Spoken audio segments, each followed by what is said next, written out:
자, 지목과 관련돼서 지목은 뭐라고 그랬어요? 즉, 성별이라고 이야기했어요. 그러면 지목의 변천사와 관련돼서 최초 지목은 몇 개냐? 18개가 돼요. 19개, 그 다음에 21개, 그 다음에 24개가 되고요. 그래서 28개가 돼요. 그러면 최초 지목은 몇 개냐? 18개고 현행 지목은 28개가 돼요. 그러면 지목의 변천사와 관련돼서 그러면 최초 지목 18개, 현행 지목은 28개. 요건 한 2번 정도 출제가 됐어요. 그러면 지목의 변천사와 관련돼서 그러면 빼봐요. 요거 빼니까 4개. 24개에서 21을 빼니까 3개. 요걸 빼니까 2개. 요거 빼니까 하나.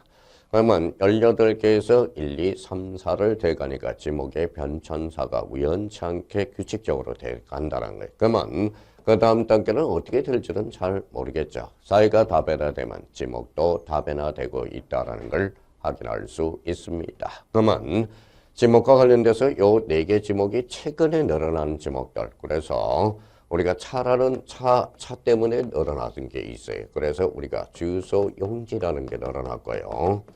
주소 용지.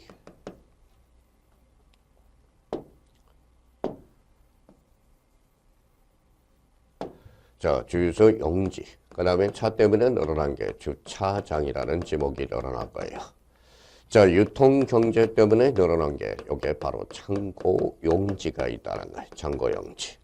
자, 우리가 이제 생선해라는 게 있죠. 해. 그래서 해. 그래서 이거는 바로 유지. 이렇게 유지가 있죠. 그래서 유지. 유지에서 파생된 지목이 있어. 그게 바로 양어장이라는 게 있어요.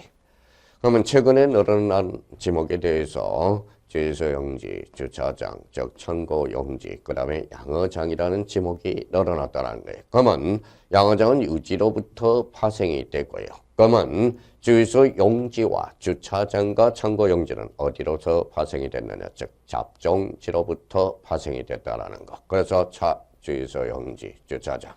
이 동경자와 관련돼서 창고 용지, 자 생선해와 관련돼서 양어장 4개 지목이 늘어났다는 거예요.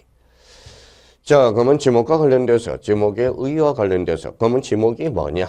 그러면 토지의 주된 용도에 따라서 요 부분이죠. 용도에 따라서 그러면 토지의 주된 용도에 따라서 토지의 종류를 구분하여 지적공비에 등록하는 것. 그래서 그러면 이렇게 합치니까 무슨 지목이 되죠? 바로 용도 지목이 돼.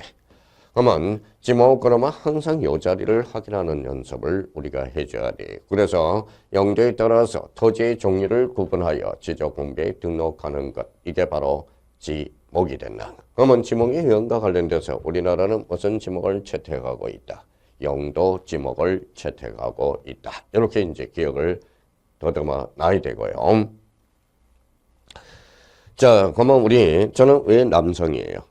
남자의 어떤 특징을 가지고 있으니까 여성은 여성의 어떤 특징을 가지고 있죠. 그러면 지목의 설정 원칙들이 있다라는 거야. 그러면 지목의 설정 원칙과 관련돼서 그러면 하나의 필재는 한 개의 지목. 그러면 우리가 보죠.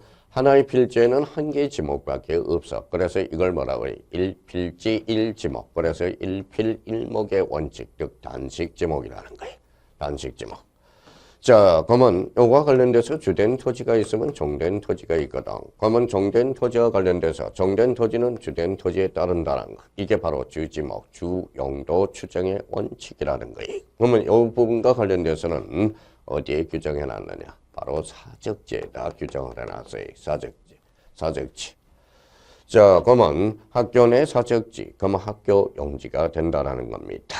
공원 내 사적지, 공원이 되겠죠. 그래서 주지목 추정의 원칙. 그러면 지목 설정 원칙에서 최대로 자주 출제되는 것은 바로 이 부분에 대해서 자주 출제되고 있다는 것.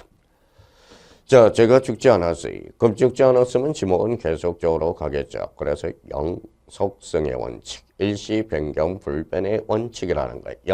연속성이 아니라 영속성이라는 거. 이걸 기억해 두셔야 돼. 그러면 요 영속성의 원칙과 관련돼서는 어디에다 규정해 놨느냐? 잡종지라는 지목에다 규정을 해 놨다는 거예요.